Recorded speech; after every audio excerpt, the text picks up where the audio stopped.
మన ప్రభుత్వం అయితే వస్తుంది, ప్రజల ప్రభుత్వం ముందుకు వస్తుంది. మన ప్రభుత్వంలో పూర్తిగా మద్యాన్ని నిషేధిస్తాం అని చెప్పి గట్టిగా కూడా చెప్తా ఉన్నాం.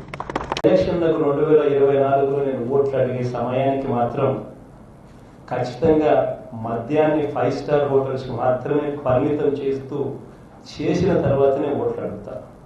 అది మాత్రం ఖచ్చితంగా చెప్తా ఉన్నాను. మళ్ళీ అన్నకే గెలిపించండి అమ్మా. మద్యపాన నిషేధం చేసినాకే ఓట్లు అడుగుతామని చెప్పి మళ్ళీ ఎందుకు వచ్చిండారు? నిషేధంలో భాగంగానే కదా తల్లి రేట్లు పెంచింది.